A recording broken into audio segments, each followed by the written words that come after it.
A world on the brink in the summer of 1914. The world still smelled of hay and hearth fires. Cobblestone streets bustled with horse-drawn carriages and the low murmur of shopkeepers closing for the evening. In villages across Europe, mothers folded laundry on back porches, fathers mended tools in barns, and church bells chimed lazily in the distance. Yet beneath that ordinary rhythm, a tension crackled, a whisper of something immense approaching. Before we go next on the topic, please subscribe, my channel, press bell icon. Posters appeared overnight on stone walls, bold letters calling young men to serve king and country. In cafes, conversations faltered when the name Sarajevo was mentioned, and newspapers carried grainy photos of archdukes and treaties no one fully understood. At the village station, a faint chill hung in the air, even though the day was warm. Young men in mismatched coats clustered near the platform, their nervous laughter barely masking the fear in their eyes. The scent of coal smoke mixed with fresh bread from the bakery, a bittersweet blend that clung to the memory of that day. Some kissed sweethearts goodbye under the watchful gaze of parents who try to hide their worry. As the sun set, the horizon burned orange, and for a fleeting moment, the world seemed suspended, like a deep breath before a storm. That breath, though, would not last long. War, once an abstract rumor, was about to redraw every map, every family's story, and every dream whispered under a quiet night sky. The young soldier's promised Thomas Whitaker was only 19, the youngest son of a wheat farmer and a schoolteacher in a sleepy English village. His hands were still callous from summer harvests, and his brown hair always seemed to fall across his eyes no matter how often he brushed it back. The evening before he left, the farmhouse smelled of stew and fresh-baked bread, his mother's quiet attempt to make everything feel normal, though her hands trembled as she ladled the soup. Upstairs in his small room, Thomas sat at a wooden desk worn smooth by years of schoolwork and daydreams. A single candle flickered, casting soft shadows across faded wallpaper patterned with climbing roses. He pulled a sheet of paper from a drawer, its edges slightly curled, and began to write. The nib of the pen scratched gently as he formed each letter with care. Dearest mother, don't be afraid. They say it will be over by Christmas. I'll be home before the wheat is ready for spring planting. He paused, listening to the distant lowing of cows in the fields and the creak of the porch swing outside his window.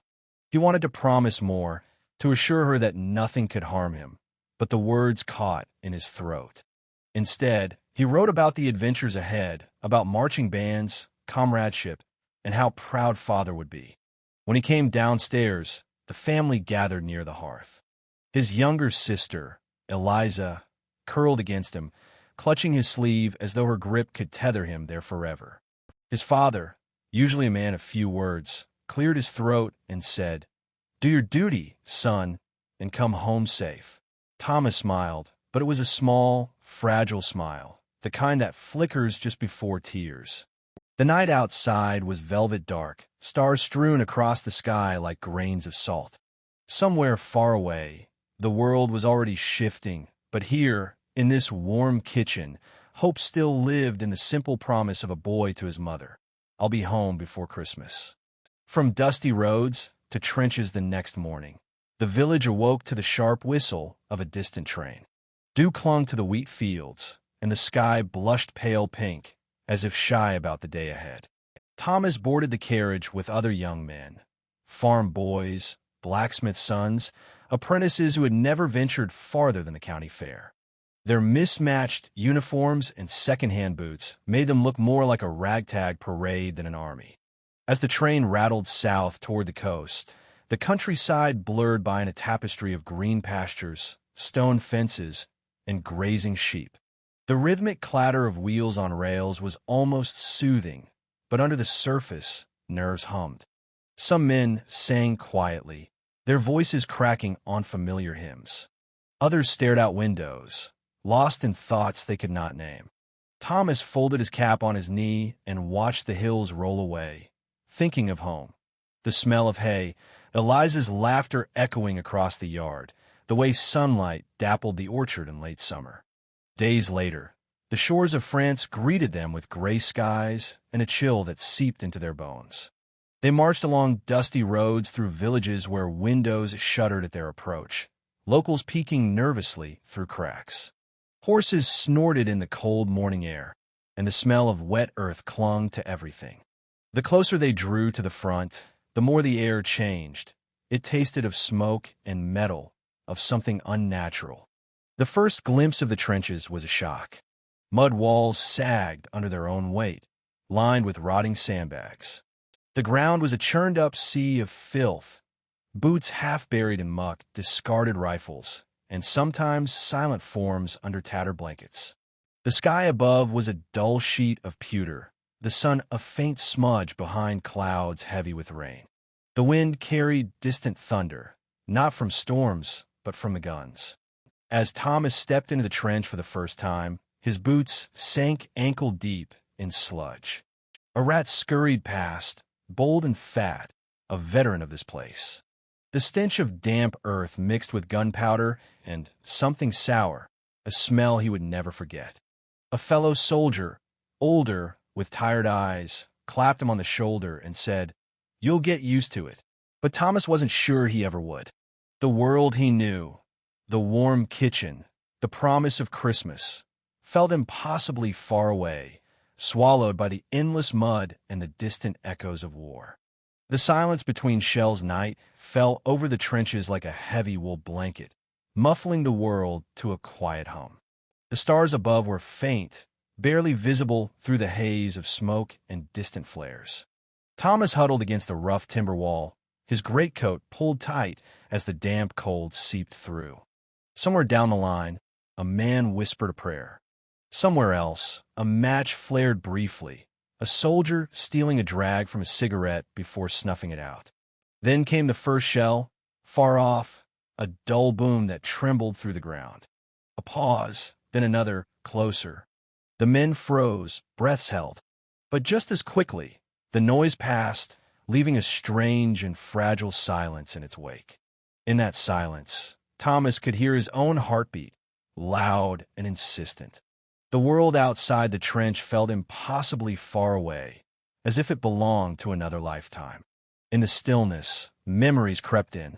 He pictured his father mending a fence at dusk, Eliza hanging laundry in the warm breeze, the porch swing creaking in time with their quiet conversations.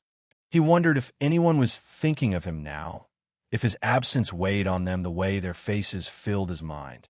A comrade named Henry leaned close, his voice a soft murmur. "Funny, isn't it? You'd think war would be all noise. But it's the quiet that gets you." Thomas nodded, not trusting his own voice. The quiet was unnerving. Not peace, but a waiting space, stretched thin between bursts of chaos. The smell of earth was thick, almost sweet. A rat scurried nearby, its claws scratching on wood, indifferent to the human fear that saturated the air.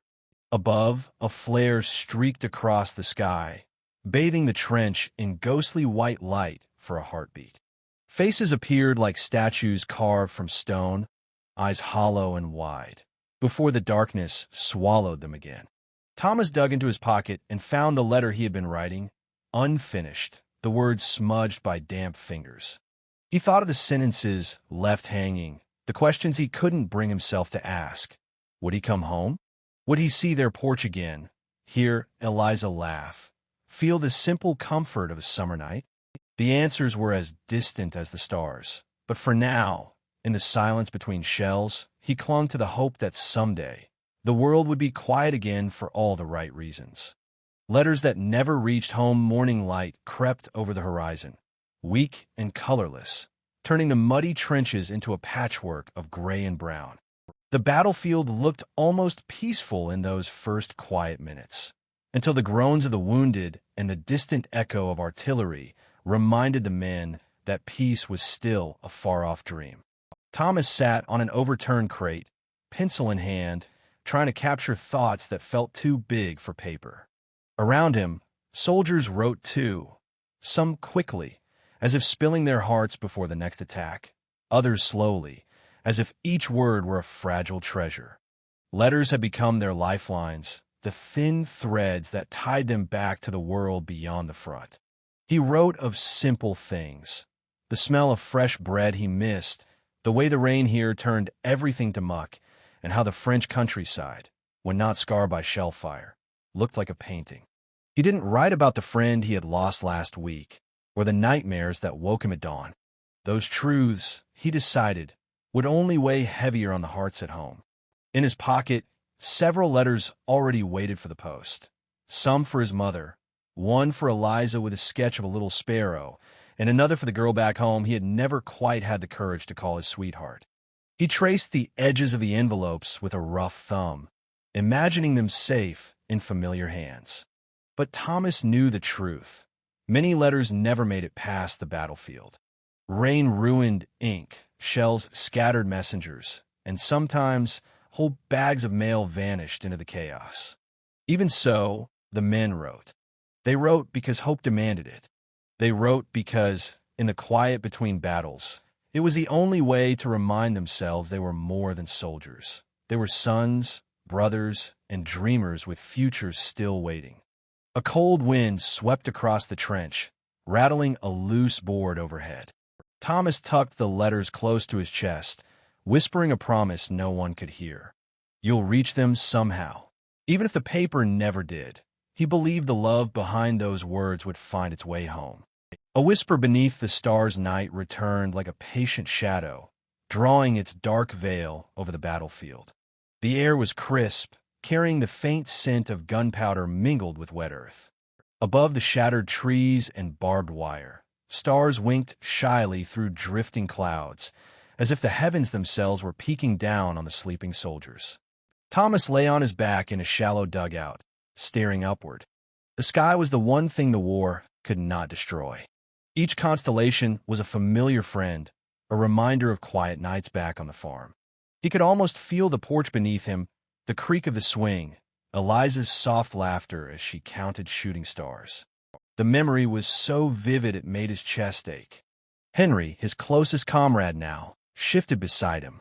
Do you ever wonder, Henry whispered, if anyone up there's watching? Or if it's just us, under an empty sky? His voice carried a tremor, fatigue, maybe fear. Thomas thought of his mother's prayers, of the church bell in his village, of the letter tucked in his coat pocket. I think someone's listening, Thomas said quietly, even if it's only the stars. The two young men stayed like that, silent, their breath fogging in the cold. Somewhere down the line, an owl hooted, a lonely, haunting sound that felt oddly comforting. A soft breeze brushed past, stirring the tall grass that dared to grow where shells had once torn the earth apart. Thomas reached for his pencil and the crumpled paper he kept tucked away. By the pale glow of a distant flare, he added a single line to his unfinished letter. The sky is still beautiful tonight, and for a moment, it feels like home. In that fragile moment beneath the stars, the war seemed to shrink. Just two boys, whispering to the universe, hoping someone, somewhere, would remember their words. The dawn offensive, the sky at dawn was the color of ash, streaked with pale pink that promised a sunrise the earth was too weary to welcome. A thin mist clung to the battlefield, softening the jagged edges of barbed wire and shattered trees. The men in Thomas's trench stirred quietly, their movements deliberate, as though even the air might break beneath a sudden sound. Orders had come down in the night. They would advance at first light. Thomas tightened the straps of his pack, the leather stiff and damp from yesterday's rain. His fingers ached from the cold, but his mind felt strangely clear. He glanced at Henry, whose lips moved in silent prayer. Further down the line, another soldier whispered a joke too faint to catch, a desperate human thing to fill the silence. As the first whistle blew, the world erupted. Artillery thundered, shaking the ground like an angry god. The men clambered up the ladder, boots slipping on mud, rifles slung across shoulders that bore the weight of more than gear. Thomas followed, the chill air sharp in his lungs. The world beyond the trench stretched out in a bleak expanse. Craters, broken fences, and the distant suggestion of enemy lines. The sound was deafening now, guns, explosions, and the distant, mournful cry of a bugle. Amid the chaos, Thomas caught glimpses of fleeting beauty. The sunlight catching a droplet of dew on a blade of grass, a lone butterfly darting low to the ground, a reminder of life's stubborn persistence. In the midst of the charge, Thomas felt time slow. He thought of the porch swing back home, the wheat fields bending in summer wind, the sparrow he'd drawn for Eliza. He tightened his grip on his rifle, but kept those memories close, as if they were armor against the storm. When a second whistle signaled retreat, the survivors scrambled back into the trenches. Mud-streaked and breathless, Thomas leaned against the wall, his heart pounding. Around him, men wept, laughed, or stared blankly into nothing. The battlefield was both a graveyard and a promise, a place where boys like Thomas carried the weight of a world that would never again be quite the same. A letter sealed with mud and tears. The trenches were quiet again, but it was the kind of quiet that hummed with exhaustion and unspoken grief. Rain had begun to fall, thin and cold, turning the ground beneath Thomas's boots into a soup of mud and footprints. A faint smell of smoke still lingered in the air, a reminder of the morning's offensive, of all that had been lost and all that had somehow endured.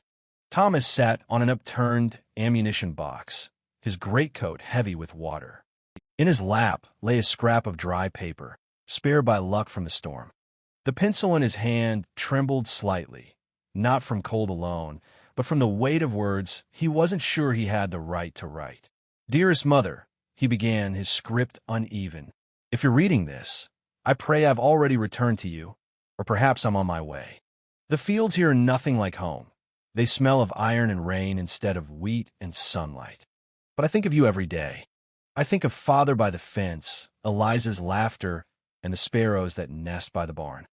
He paused, the sound of rain against tin creating a rhythm like an old lullaby. Around him, other soldiers wrote too, their faces dimly lit by lanterns. Some words were prayers, some were confessions, some were simply a reminder to loved ones that they still lived. Thomas added one last line, a whisper to the paper. "Tell Eliza to keep the porch swing oiled. I'll need it when I come home." He folded the letter carefully, slipping it into an envelope already smudged with dirt. His hands were filthy, the creases of his fingers blackened with soil and ash, but he sealed it anyway, pressing the paper close with a tenderness the battlefield could not steal. That night, as thunder rumbled far away, Thomas tucked the letter into his breast pocket. It was a fragile hope, carried in a fragile envelope, in a fragile world. But sometimes, hope itself was the only thing strong enough to survive the storm. The whisper before dawn, the darkest hour of night, lingered just before dawn, when even the stars seemed weary. The trench was still, save for the soft rustle of uniforms and the distant, lonely cry of a fox somewhere beyond the battlefield. Thomas sat with his back against the wooden wall, knees drawn close to his chest, his breath misting in the cold air. In the hush, he could hear the faintest sounds, water dripping steadily from a crack in the boards, a man murmuring in his sleep, the low sigh of the wind as it threaded through shattered trees. The world felt poised on the edge of something, like a held breath waiting for release. Thomas withdrew the letter he had written, running a thumb over the mud-streaked envelope. He imagined his mother's hands opening it, her eyes scanning the familiar curves of his handwriting. He pictured Eliza reading aloud on the porch, her voice steady even if her hands trembled. That porch, its gentle creak, the glow of the oil lamp, was more real to him than the frozen mud beneath him now. Henry stirred beside him. "Can't sleep?" Henry whispered. Thomas shook his head. "Just thinking. About home." Thomas nodded, his throat tight. "Always." For a moment, neither spoke. The war, the mud, the endless gray, they all seemed to fade, leaving only two boys clinging to fragments of a life that once felt safe. A shooting star streaked faintly across the sky, a brief, quiet miracle in a world that had seen too few. Thomas exhaled slowly and whispered into the darkness, not sure if the words were for Henry, for God, or for the wind itself. If I don't make it back, let them know I remembered. The words floated upward, soft and fragile, as the first pale light of dawn began to wash over the torn landscape. The letter that found its way to the war did not end that morning, nor the next. But eventually, the guns fell silent, and the world exhaled. Mud-hardened fields turned to green again, and the wind carried the songs of birds instead of the thunder of shells. Months later, in a quiet English village, the postman walked up a familiar lane, the weight of his satchel a little lighter with each step. In his hand, he carried an envelope, edges frayed, the ink slightly blurred but still legible. On the front, Mrs. Eleanor Whitaker, Whitaker Farm, North Yorkshire. Eleanor sat on the porch swing that Thomas had once oiled himself, the boards creaking softly beneath her. She was older now in ways that war makes inevitable. When she saw the postman approach, her heart fluttered with a fragile hope she dared not name. He handed her the letter with gentle eyes and walked away without a word. She opened it slowly, as though unsealing time itself. Thomas's words spilled onto the page, simple, tender, alive. He wrote of stars over the trenches, of the smell of earth after rain, of memories of home that had kept him steady when the world was breaking. He signed it, "Your loving son, Thomas." Eleanor pressed the letter to her chest, tears slipping down her cheeks. For a moment, the wind carried the faintest echo of her boy's laughter. She closed her eyes and swayed on the porch swing, feeling him near. Across the yard, Eliza stood silently, clutching the barn door frame, her face pale but peaceful. Though Thomas never returned in flesh and bone, his words had crossed oceans and battlefields to find their way home. The letter was more than ink on paper. It was a whisper across time, proof that even in the darkest nights, love finds a path.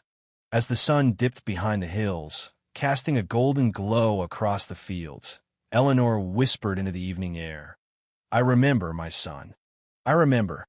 The porch creaked gently beneath her. The sparrows chattered in the eaves, and the world, scarred but still beautiful, kept turning, carrying his memory into every quiet dawn to come. Thanks for watching. Good night.